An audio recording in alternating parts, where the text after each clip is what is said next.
Beyond the wall of sleep, I have an exposition of sleep come upon me. Shakespeare. I have frequently wondered if the majority of mankind ever pause to reflect upon the occasionally titanic significance of dreams and of the obscure world to which they belong. Whilst the greater number of our nocturnal visions are perhaps no more than faint and fantastic reflections of our waking experiences, Freud, to the contrary, with his puerile symbolism, there are still a certain remainder whose immundane and ethereal character permits of no ordinary interpretation, and whose vaguely exciting and disquieting effect suggest possible minute glimpses into a sphere of mental existence no less important than physical life, yet separated from that life by an all but impassable barrier.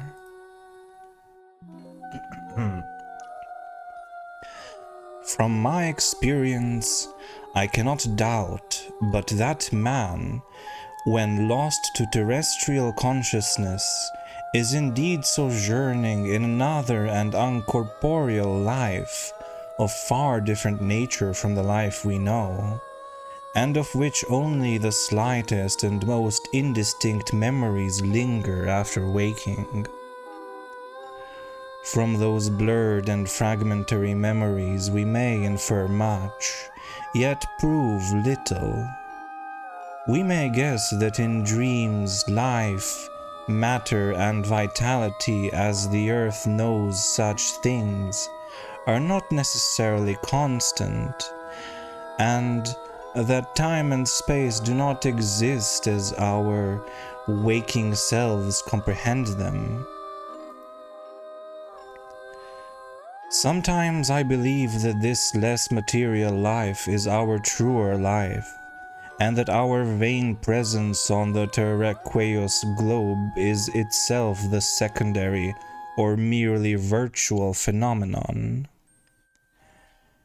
It was from a youthful reverie filled with speculations of this sort that I arose one afternoon in the winter of 1900, when to the state psychopathic institution in which I served as an intern was brought the man whose case has ever since haunted me so unceasingly.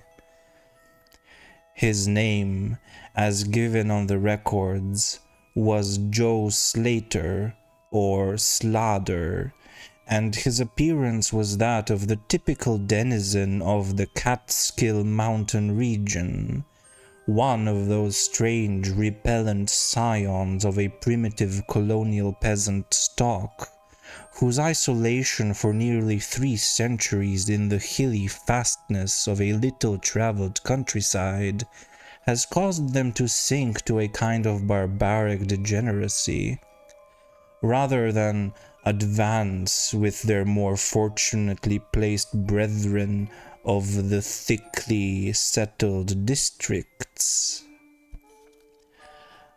Among these odd folk, who corresponded exactly to the decadent element of white trash in the South, law and morals are non-existent, and their general mental status is probably below that of any other section of the Native American people. Joe Slater, who came to the institution in the vigilant custody of 4 state policemen, and who was described as a highly dangerous character, certainly presented no evidence of his perilous disposition when I first beheld him. Though well above the middle stature and of somewhat brawny frame, He was given an absurd appearance of harmless stupidity by the pale, sleepy blueness of his small, watery eyes, the scantiness of his neglected and never-shaven growth of yellow beard, and the listless drooping of his heavy nether lip. His age was unknown, since among his kind neither family records nor permanent family ties exist. But from the baldness of his head in front, and from the decayed condition of his teeth, the head surgeon wrote him down as a man of about 40. From the medical and court documents we learned all that could be gathered of his case. This man, a vagabond, hunter, and trapper, had always been strange in the eyes of his primitive associates. He had habitually slept at night beyond the ordinary time, and upon waking would often talk of unknown things in a manner so bizarre as to inspire fear even in the hearts of an unimaginative populace. Not that his form of language was at all unusual, for he never spoke save in the debased patois of his environment, but the tone and tenor of his utterances were of such mysterious wildness that none might listen without apprehension. He himself was generally as terrified and baffled as his auditors, and within an hour after awakening would forget all that he had said, or at least all that had caused him to say what he did, relapsing into a bovine, half-amiable normality like that of the other hill-dwellers. As Slater grew older, it appeared his maternal aberrations had gradually increased in frequency and violence. Maternal, no. Matutinal, whatever. Till about a month before his arrival at the institution had occurred the shocking tragedy which caused his arrest by the authorities. One day near noon, after a profound sleep, begun in a whiskey debauch at about 5 of the previous afternoon, the man had roused himself most suddenly, with ululations so horrible and unearthly that they brought several neighbors to his cabin, a filthy sty where he dwelt with a family as indescribable as himself. Rushing out into the snow, he had flung his arms aloft and commenced a series of leaps directly upward in the air, the while shouting his determination to reach some big cabin with brightness in the roof and walls and floor and the loud queer music far away. As two men of moderate size sought to restrain him, he had struggled with maniacal force and fury, screaming of his desire and need to find and kill a certain thing that shines and shakes and laughs. At length, after temporarily felling one of his detainers with a sudden blow, he had flung himself upon the other in a demonic ecstasy of bloodthirstiness, shrieking fiendishly that he would jump high in the air and burn his way through anything that stopped him. Family and neighbors had now fled in a panic, and when the more courageous of them returned, Slater was gone, leaving behind an unrecognizable pulp-like thing that had been a living man but an hour before. None of the mountaineers had dared to pursue him, and it is likely that they would have welcomed his death from the cold.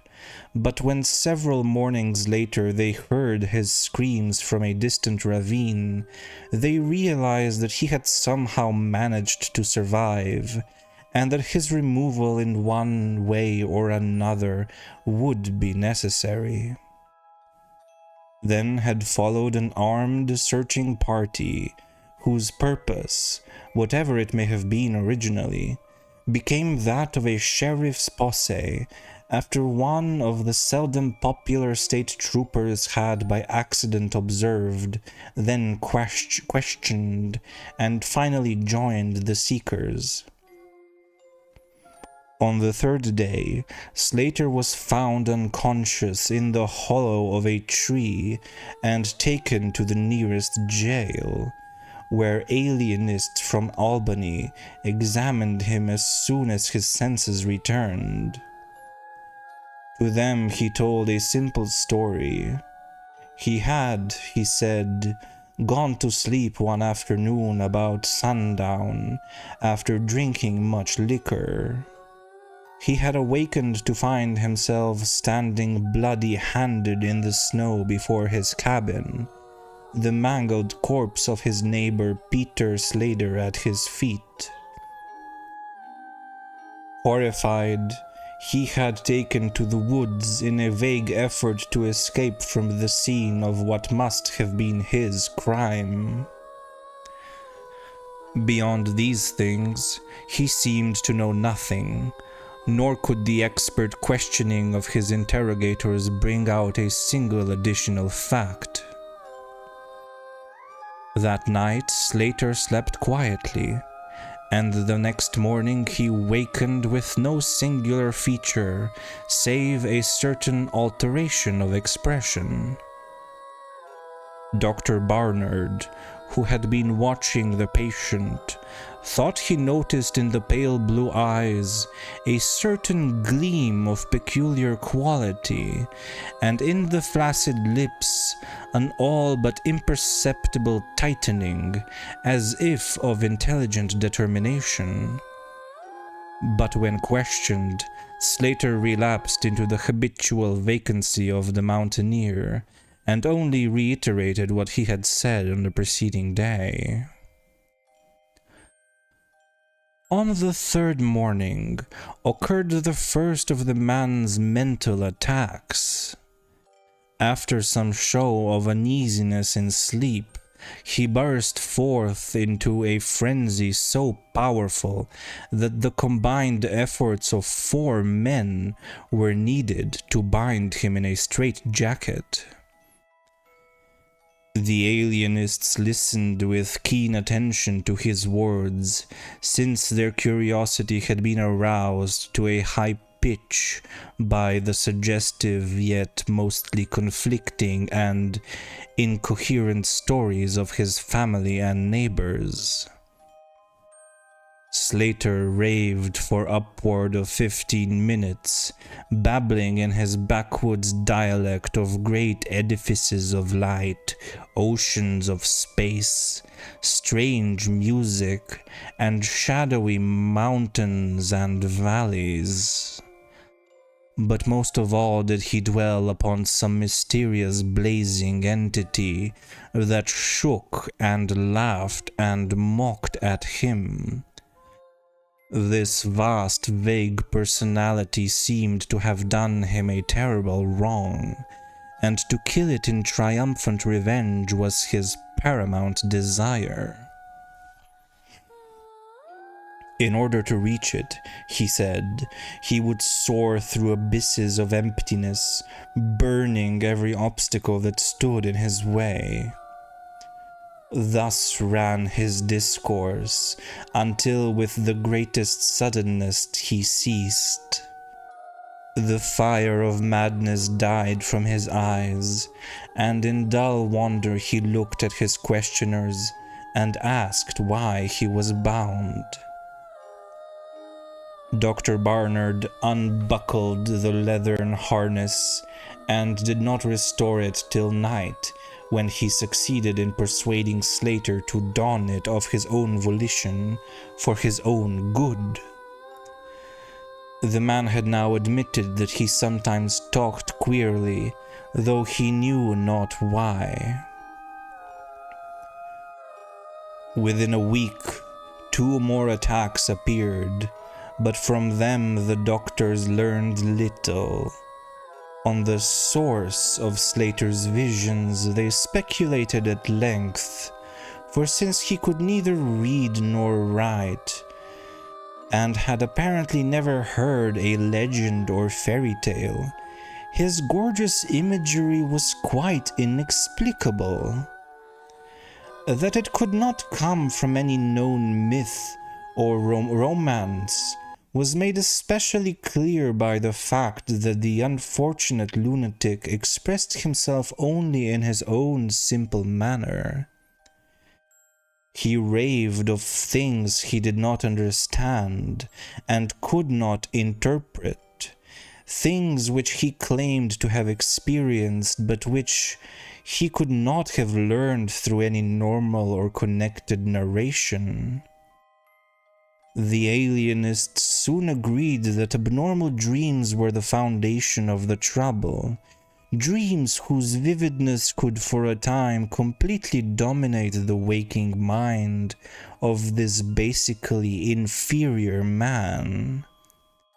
With due formality, Slater was tried for murder, acquitted on the ground of insanity, and committed to the institution wherein I held so humble a post. I have said that I am a constant speculator concerning dream life, and from this you may judge of the eagerness with which I applied myself to the study of the new patient as soon as I had fully ascertained the facts of his case. He seemed to sense a certain friendliness in me, born no doubt of the interest I could not conceal, and the gentle manner in which I questioned him. Not that he ever recognized me during his attacks, when I hung breathlessly upon his chaotic but cosmic ward pictures, but he knew me in his quiet hours, when he would sit by his barred window, weaving baskets of straw and willow, and perhaps pining for the mountain freedom he could never enjoy again. His family never called to see him. Probably it had found another temporary head, after the manner of decadent mountain folk. By degrees I commenced to feel an overwhelming wonder at the mad and fantastic conceptions of Joe Slater. The man himself was pitiably inferior in mentality and language alike, but his glowing titanic visions, though described in a barbarous and disjointed jargon, were assuredly things which only a superior or even exceptional brain could conceive. How, I often asked myself, could the stolid imagination of a Catskill degenerate conjure up sights whose very possession argued a lurking spark of genius? How could any backwoods dullard have gained so much as an idea of those glittering realms of supernatural radiance and space about which Slater ranted in his furious delirium? More and more I inclined to the belief that in the pitiful personality who cringed before me lay the disordered nucleus of something beyond my comprehension, something infinitely beyond the comprehension of my more experienced but less imaginative medical and scientific colleagues. And yet I could extract nothing definite from the man. The sum of all my investigation was that in a kind of semi-uncorporeal dream life, Slater wandered or floated through resplendent and prodigious valleys, meadows, gardens, cities, and palaces of light, in a region unbounded and unknown to man. That there he was no peasant or degenerate, but a creature of importance and vivid life, moving proudly and dominantly, and checked only by a certain deadly enemy, who seemed to be a being of visible yet ethereal structure, and who did not appear to be of human shape, since Slater never referred to it as a man, or as aught save a thing. This thing had done Slater some hideous but unnamed wrong, which the maniac, if maniac he were, yearned to avenge. From the manner in which Slater alluded to their dealings, I judged that he and the luminous thing had met on equal terms, that in his dream existence the man was himself a luminous thing of the same race as his enemy. This impression was sustained by his frequent references to flying through space and burning all that impeded his progress.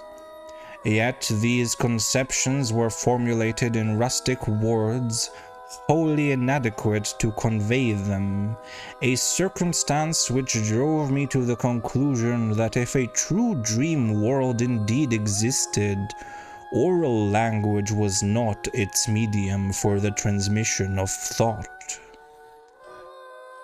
Could it be that the dream soul inhabiting this inferior body was desperately struggling to speak things which the simple and halting tongue of dullness could not utter? Could it be that I was face to face with intellectual emanations which would explain the mystery if I could but learn to discover and read them? I did not tell the older physicians of these things, for middle age is skeptical, cynical, and disinclined to accept new ideas. Besides, the head of the institution had but lately warned me in his paternal way that I was overworking, that my mind needed a rest. It had long been my belief that human thought consists basically of atomic or molecular motion, convertible into ether waves of radiant energy like heat, light, and electricity. This belief had early led me to contemplate the possibility of telepathy or mental communication by means of suitable apparatus, and I had in my college days prepared a set of transmitting and receiving instruments somewhat similar to the cumbrous devices employed in wireless telegraphy at that crude pre-radio period. These I had tested with a fellow student, but achieving no result, had soon packed them away with other scientific odds and ends for possible future use. Now, in my intense desire to probe into the dream life of Joe Slater, I sought these instruments again, and spent several days in repairing them for action. When they were complete once more, I missed no opportunity for their trial. At each outburst of Slater's violence, I would fit the transmitter to his forehead and the receiver to my own, constantly making delicate adjustments for various hypothetical wavelengths of intellectual energy. I had but little notion of how the thought impressions would, if successfully conveyed, aroused an intelligent response in my brain, but I felt certain that I could detect and interpret them. Accordingly, I continued my experiments, though informing no one of their nature. It was on the 21st of February 1901 that the thing finally occurred. As I look back across the years, I realize how unreal it seems, and sometimes half wonder if Dr. Fenton was not right when he charged it all to my excited imagination. I recall that he listened with great kindness and patience when I told him, but afterward gave me a nerve powder and arranged for the half-year's vacation on which I departed the next week. That fateful night, I was wildly agitated and perturbed, for despite the excellent care he had received, Joe Slater was unmistakably dying. Perhaps it was his mountain freedom that he missed, or perhaps the turmoil in his brain had grown too acute for his rather sluggish physique. But at all events, the flame of vitality flickered low in the decadent body. He was drowsy near the end, and as darkness fell, he dropped off into a troubled sleep. I did not strap on the straitjacket as was customary when he slept, since I saw that he was too feeble to be dangerous, even if he awoke in mental disorder once more before passing away. But I did place upon his head and mine the two ends of my cosmic radio, hoping against hope for a first and last message from the dream world in the brief time remaining. In the cell with us was one nurse, a mediocre fellow who did not understand the purpose of the apparatus or think to inquire into my course. As the hours wore on, I saw his head droop awkwardly in sleep, but I did not disturb him. I myself, lulled by the rhythmical breathing of the healthy and the dying man, must have nodded a little later. The sound of weird lyric melody was what aroused me. Chords, vibrations, and harmonic ecstasies echoed passionately on every hand, while my ravished sight burst the stupendous spectacle of ultimate beauty. Walls, columns, and architraves of living fire blazed effulgently around the spot where I seemed to float in air, extending upward to an infinitely high, vaulted dome of indescribable splendor. Blending with this display of palatial magnificence, or rather supplanting it at times in kaleidoscopic rotation, were glimpses of wide plains and graceful valleys, high mountains, and inviting grottos, covered with every lovely attribute of scenery which my delighted eye could conceive of, yet formed wholly of some glowing, ethereal, plastic entity, which in consistency partook as much of spirit as of matter. As I gazed, I perceived that my own brain held the key to these enchanting metamorphoses, for each vista which appeared to me was the one my changing mind most wished to behold. Amidst this Elysian realm, I dwelt not as a stranger, for each sight and sound was familiar to me, just as it had been for uncounted eons of eternity before, and would be for like eternities to come.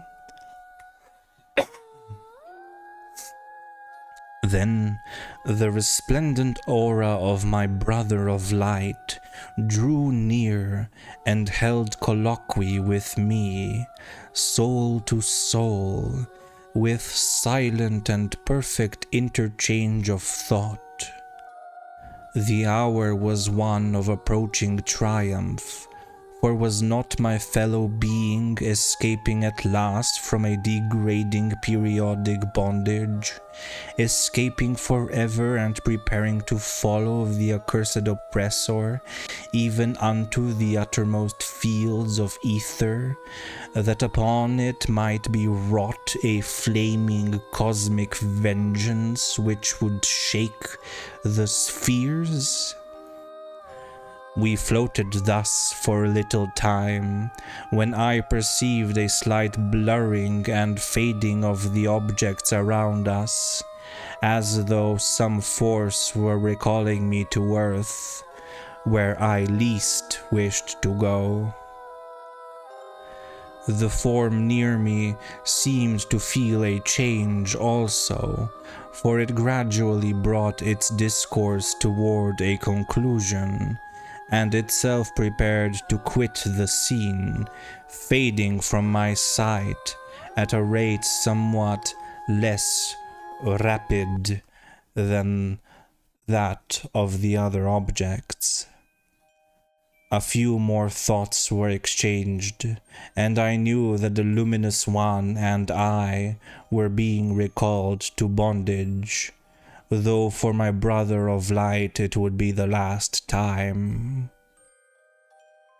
The sorry planet shell being well nigh spent, in less than an hour my fellow would be free to pursue the oppressor along the Milky Way, and past the hither stars to the very confines of infinity.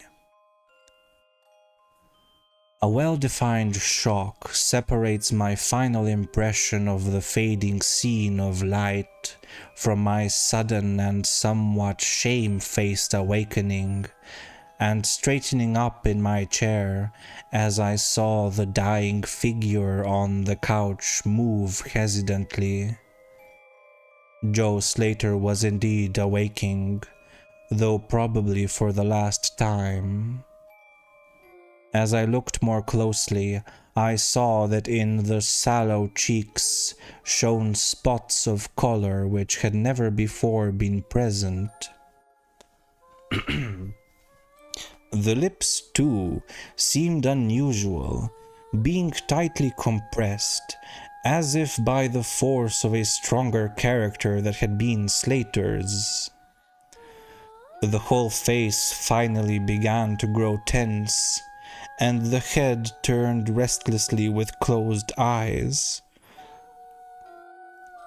I did not arouse the sleeping nurse, but readjusted the slightly disarranged headbands of my telepathic radio, intent to catch any parting message the dreamer might have to deliver. All at once, the head turned sharply in my direction, and the eyes fell open, causing me to stare in blank amazement at what I beheld.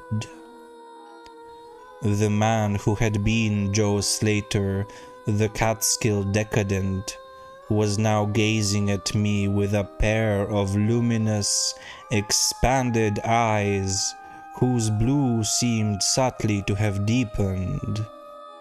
Neither mania nor degeneracy was visible in that gaze, and I felt beyond a doubt that I was viewing a face behind which lay an active mind of high order. At this juncture, my brain became aware of a steady external influence operating upon it. I closed my eyes to concentrate my thoughts more profoundly, and was rewarded by the positive knowledge that my long-sought mental message had come at last. Each transmitted idea formed rapidly in my mind, and though no actual language was employed, my habitual association of conception and expression was so great that I seemed to be receiving the message in ordinary English. "Joe Slater is dead," came the soul-petrifying voice or agency from beyond the wall of sleep. My opened eyes sought the couch of pain in curious horror, but the blue eyes were still calmly gazing, and the countenance was still intelligently animated. "He is better dead, for he was unfit to bear the active intellect of cosmic entity. His gross body could not undergo the needed adjustments between ethereal life and planet life. He was too much of an animal, too little a man, yet it is through his deficiency that you have come to discover me, for the cosmic and planet souls rightly should never meet. He has been my torment and diurnal prison for 42 of your terrestrial years. I am an entity like that which you yourself become in the freedom of dreamless sleep. I am your brother of light, and have floated with you in the effulgent valleys. It is not permitted me to tell your waking earth self of your real self, but we are all roamers of vast spaces and travelers in many ages. Next year I may be dwelling in the dark Egypt which you call ancient, or in the cruel empire of Tsan Chan, which is to come 3,000 years hence. You and I have drifted to the worlds that reel about the red Arcturus, and dwelt in the bodies of the insect philosophers that crawl proudly over the fourth moon of Jupiter. How little does the earth self know of life and its extent! How little indeed ought it to know for its own tranquility! Of the oppressor I cannot speak. You on earth have unwittingly felt its distant presence. You who, without knowing idly, gave to its blinking beacon the name of Algol, the demon star.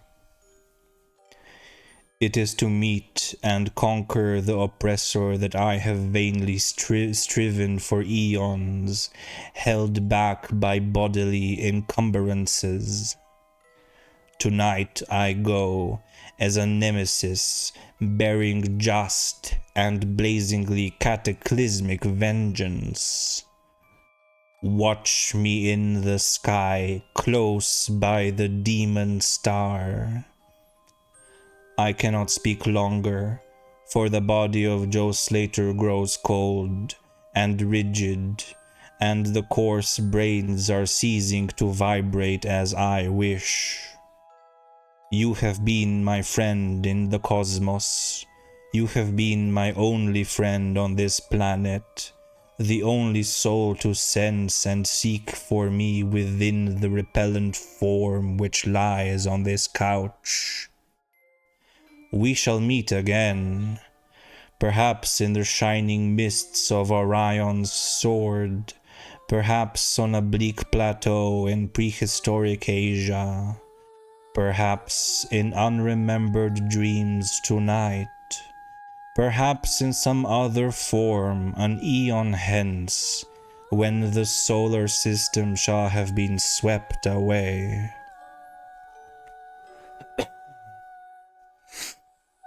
At this point, the thought waves abruptly ceased, and the pale eyes of the dreamer, or can I say dead man, commenced to glaze fishily.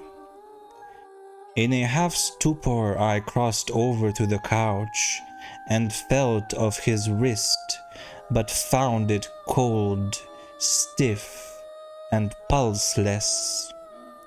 The sallow cheeks paled again, and the thick lips fell open, disclosing the repulsively rotten fangs of the degenerate Joe Slater. I shivered, pulled a blanket over the hideous face, and awakened the nurse. Then I left the cell and went silently to my room. I had an insistent and uncountable craving for a sleep whose dreams I should not remember. The climax? What plain tale of science can boast of such a rhetorical effect? I have merely set down certain things, appealing to me as facts, allowing you to construe them as you will. As I have already admitted, my superior, old Dr. Fenton, denies the reality of everything I have related. He vows that I was broken down with nervous strain and badly in need of the long vacation on full pay which he so generously gave me. He assures me on his professional honor that Joe Slater was but a low-grade paranoiac, whose fantastical notions must have come from the crude, hereditary folk tales which circulate in even the most decadent of communities. All this he tells me, yet I cannot forget what I saw in the sky on the night after Slater died. Lest you think me a biased witness, another's pen must add this final testimony, which may perhaps supply the climax you expect. I will quote the following account of the star Nova Persei verbatim from the pages of that eminent astronomical authority, Professor Garrett P. Service.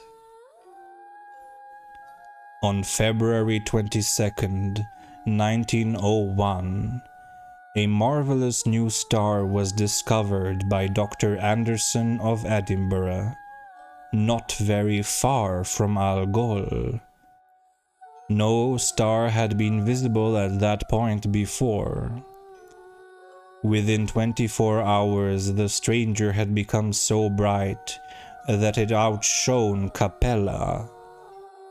In a week or two, it had visibly faded, and in the course of a few months, it was hardly discernible with the naked eye. Yeah. The end.